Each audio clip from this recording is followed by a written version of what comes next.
Esse é um vídeo da Brasil Paralelo, uma iniciativa apartidária que não aceita um centavo do dinheiro público. Se quiser conhecer mais sobre o nosso trabalho, entre em nosso site e saiba como virar membro de um grupo comprometido com o Brasil. Fique agora com o 9º episódio da série Os 11 Supremos.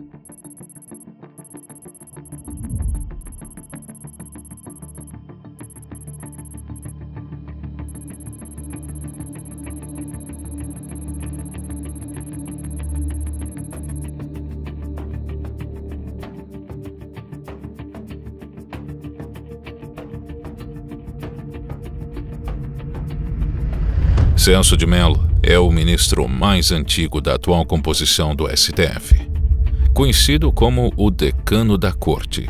Sua aposentadoria compulsória acontecerá em novembro de 2020. É difícil substituir o Celso. Ocupar a cadeira do decano.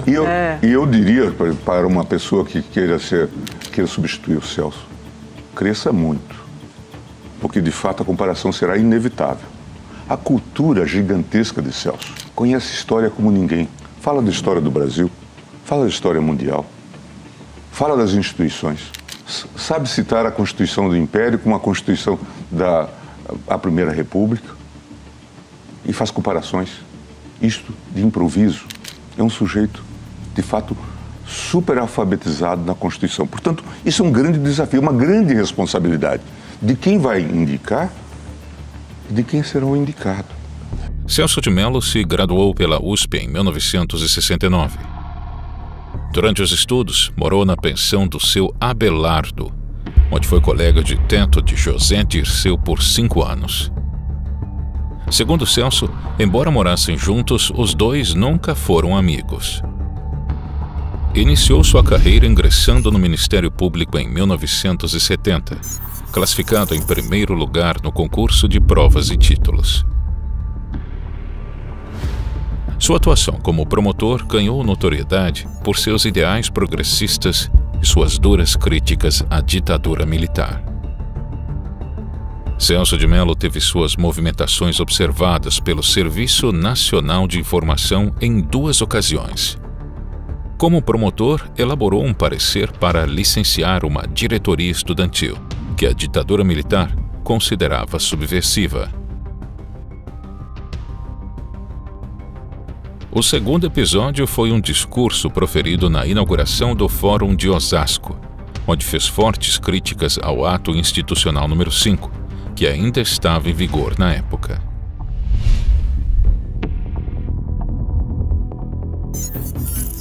Aproximando-se do meio político, tornou-se assessor jurídico do Gabinete da Presidência da República em 1985, onde trabalhou com Sepúlveda Pertence, que também foi indicado ao Supremo Tribunal Federal pelo primeiro presidente da nova República, José Sarney.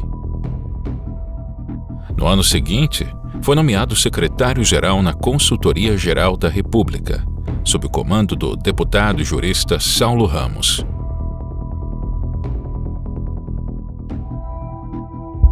Em 1989, foi indicado ao Supremo Tribunal Federal por Sarney.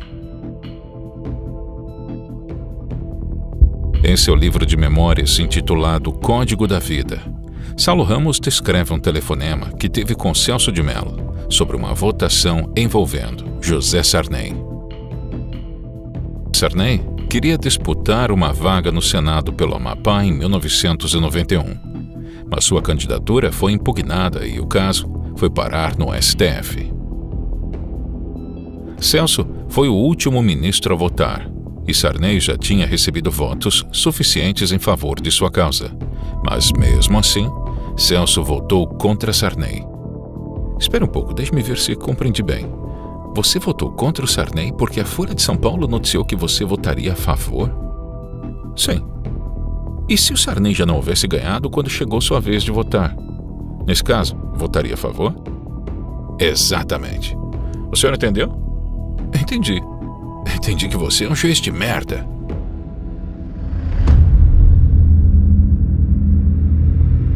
Em 1994, o ministro participou de um julgamento histórico. Collor havia sofrido impeachment e respondia no STF às acusações de corrupção passiva.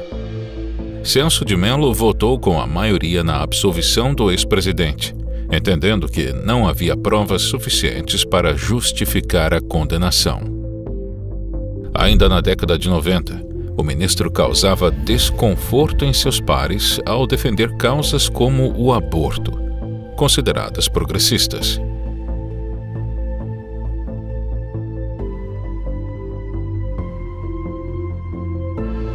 Em uma matéria da Folha de São Paulo, encontramos um diálogo que tive com sua filha. "Pai, o senhor vai ser excomungado?" perguntou-lhe a filha caçula Silvia Renata, de 13 anos, que estuda num colégio de freiras. "Não, filha, a Igreja Católica só pune quem pratica o aborto. Eu apenas defendo o cumprimento da lei", respondeu-lhe o ministro.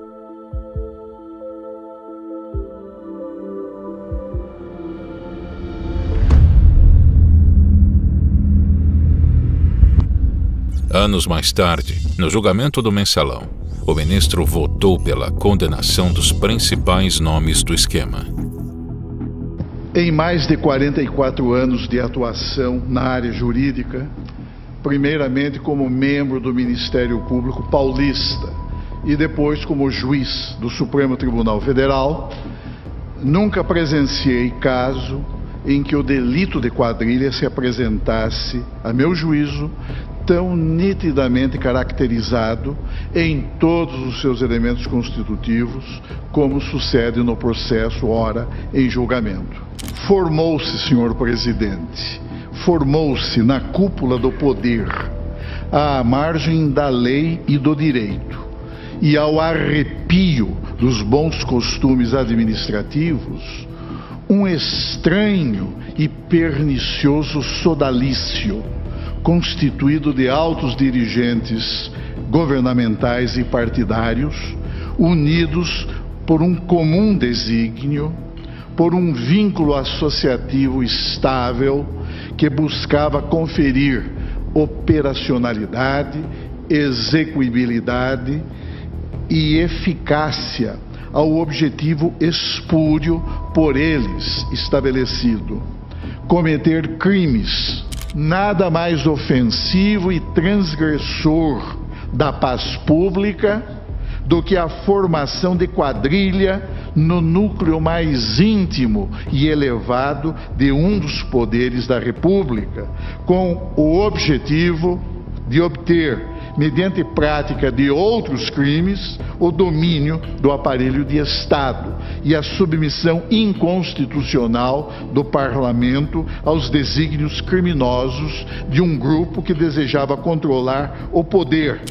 Este processo, senhor presidente, revela um dos episódios mais vergonhosos da história política de nosso país, pois os elementos probatórios que foram produzidos pelo Ministério Público expõem aos olhos de uma nação estarrecida, perplexa e envergonhada, um grupo de delinquentes que degradou a atividade política, transformando-a em plataforma de ações criminosas. Em 2016, o ministro parece ter tomado uma decisão contrária à jurisprudência do próprio tribunal, ao suspender um mandado de prisão. Meses antes, o STF decidiu em favor da prisão em segunda instância. O réu beneficiado pela liminar concedida por Celso de Mello foi condenado a uma pena de 16 anos e 6 meses pelos crimes de homicídio qualificado e ocultação de cadáver.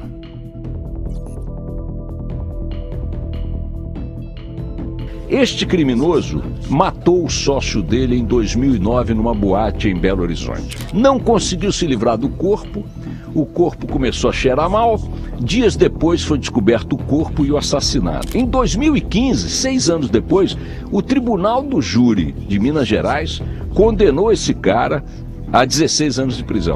Ele recorreu ao STJ. Menos de 24 horas depois, o STJ deu um habeas corpus. Aí o que fez esse cara? Valendo-se desse argumento do ilustre ministro Celso de Mello, recorreu ao Supremo Tribunal Federal, que com a instantaneidade de alguns absurdos que costuma decidir, botou novamente esse cara na rua. De tal forma que um assassino declarado, claro, de um crime pavoroso de 2009, está até hoje, em 2016, tendo sido condenado pelo Tribunal de Justiça, pelo Tribunal do Júri e pelo STJ, sem ter cumprido um único dia de cadeia. O senhor está libertando um assassino, claro, comprovado, condenado. Em 2019, o ministro votou a favor de enquadrar a homofobia e transfobia na lei do crime de racismo. O voto gerou intenso debate na mídia e no mundo jurídico acerca da possibilidade do STF criar normas penais. Em seu voto de mais de 150 páginas, o ministro trouxe contextos históricos, relatórios internacionais e até citações de autores como Simone de Beauvoir e Hannah Arendt para justificar sua posição, e acusou a omissão do Congresso Nacional em condenar, mediante tipificação penal, atos de discriminação.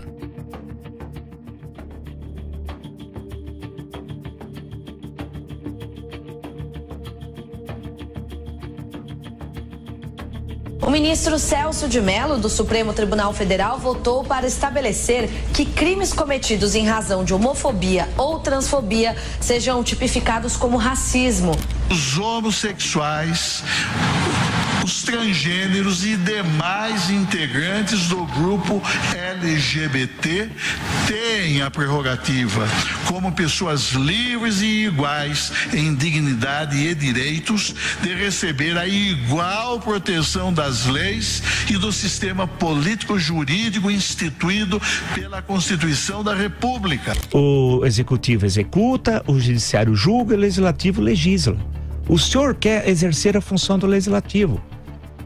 Portanto, o seu voto, com todo respeito ao senhor, é um desastre. Eu acho que o senhor não sabe o que significa racismo. Racismo é outra coisa, que está no inciso 42. Em momento algum a homofobia foi colocada pelo constituinte originário, em momento algum. E segundo, a definição de racismo não se aplica a essa questão. Portanto, o voto não é uma pérola literária, é um desastre.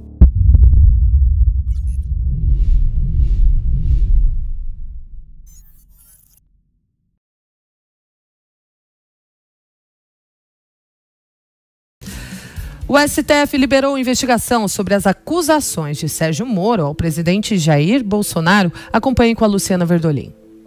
Olha, o ministro do Supremo Tribunal Federal, Celso de Mello, autorizou a abertura de inquérito penal para apurar denúncias feitas na última sexta-feira pelo ex-ministro da Justiça, Sérgio Moro, de que o presidente Jair Bolsonaro teria tentado interferir na Polícia Federal.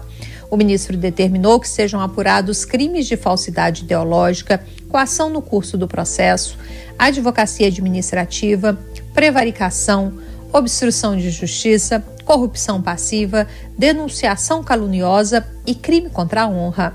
Celso de Mello determinou que Moro seja ouvido e apresente provas das denúncias que foram feitas. O ministro Celso de Mello, do Supremo, autorizou agora à noite a abertura de inquérito para investigar as acusações do ex-ministro Sérgio Moro a Jair Bolsonaro.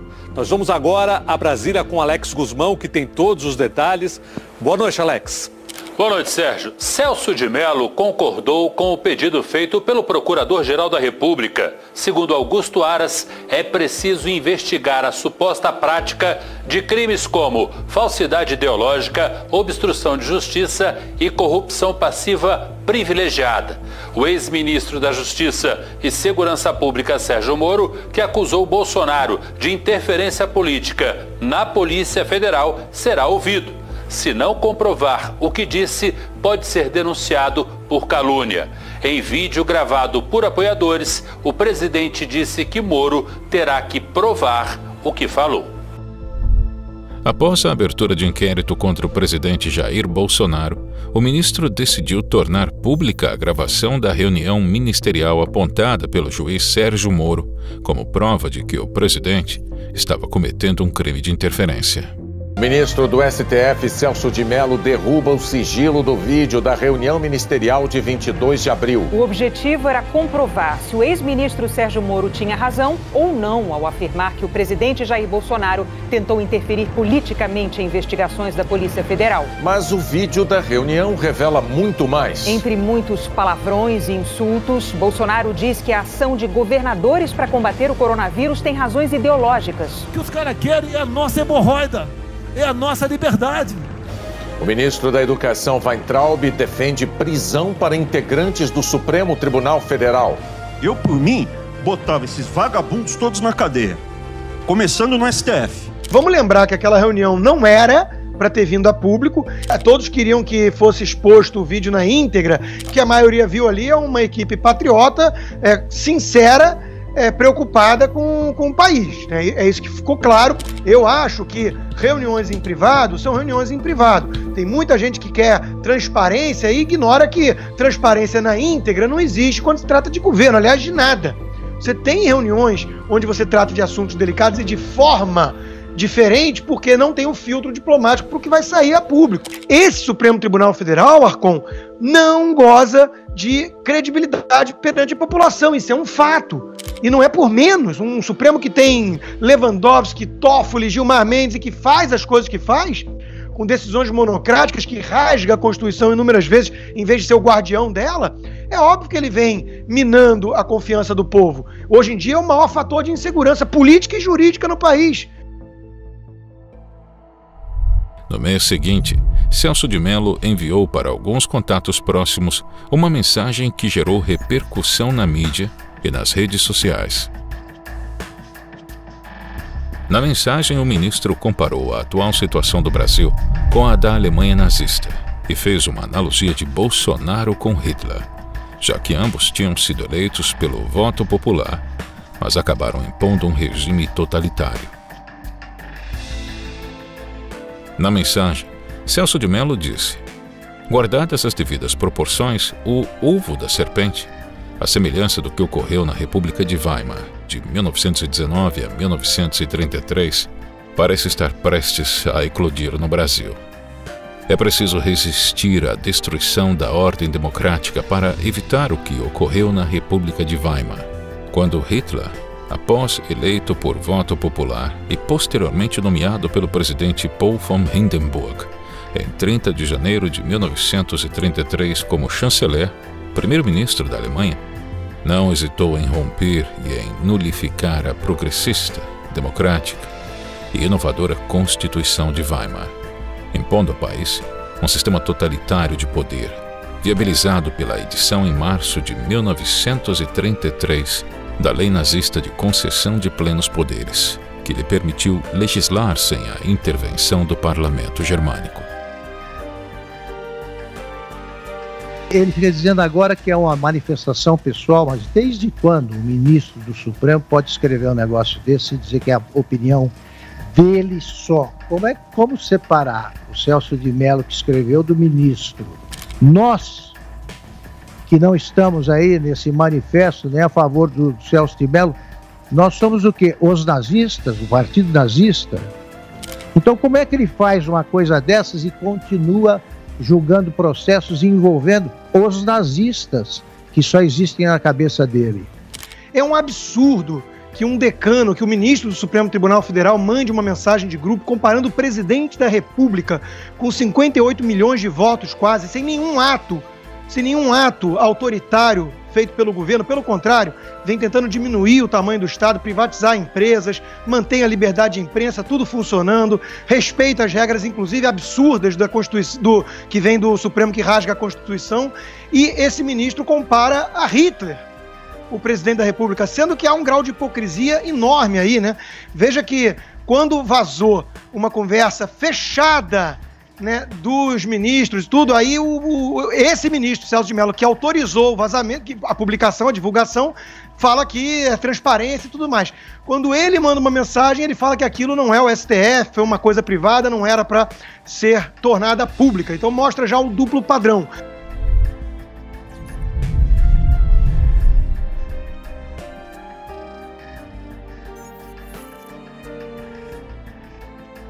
O país vive um momento delicado, diria até um momento extremamente delicado em sua vida político-institucional, pois de sua trajetória emergem como espectros ameaçadores, surtos autoritários, inconformismos incompatíveis com os fundamentos legitimadores do Estado de Direito e manifestações de grave intolerância que dividem a sociedade civil.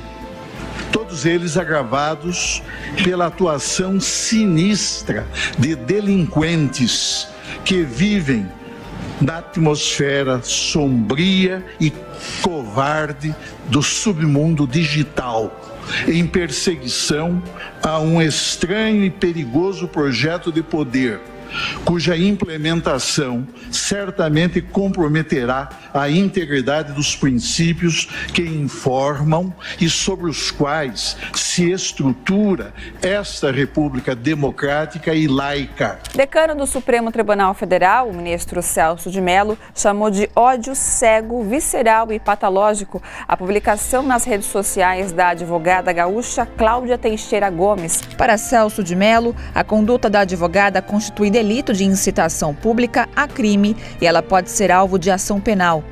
Cláudia vai ser intimada a depor na CPI das fake news, que investiga ameaças aos ministros do Supremo. Ela fez os comentários depois que o STF decretou que ninguém pode ser preso após julgamento em segunda instância, porque ainda tem direito a novos recursos. O ministro Celso de Mello, do Supremo Tribunal Federal, enviou para análise do Procurador-Geral da República, Augusto Aras, uma petição em que um advogado acusa o deputado Eduardo Bolsonaro de crime contra a segurança nacional.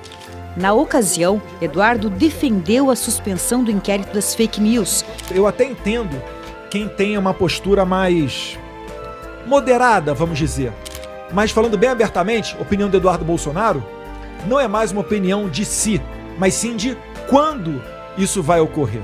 No ofício enviado a Augusto Aras, Celso de Mello afirmou que o Estado tem o dever de investigar possíveis práticas criminosas que são narradas, independentemente de quem são os personagens.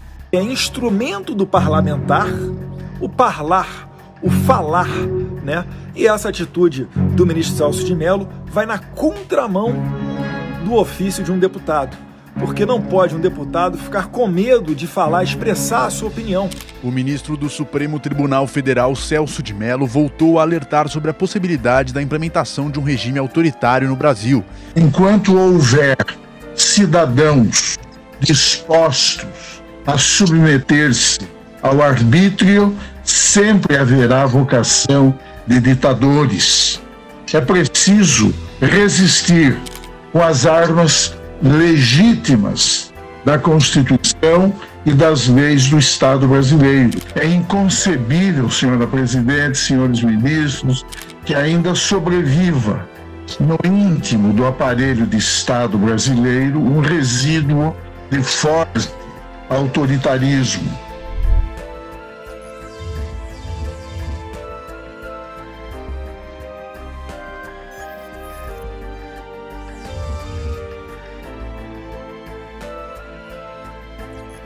O decano do Supremo Tribunal Federal, Celso de Mello, pediu o afastamento da corte para cuidar da saúde. Em janeiro, Mello fez uma operação no quadril e em março foi internado com quadro de erisipela. No início de agosto, o ministro passou por exames clínicos para verificar se precisa passar por uma nova cirurgia. A licença solicitada pelo decano pode interferir em julgamentos emblemáticos. Um dos casos é o da suspeição do ex-juiz Sérgio Moro no processo do triplex do Guarujá, que envolve o ex-presidiário Lula. Mello faz parte.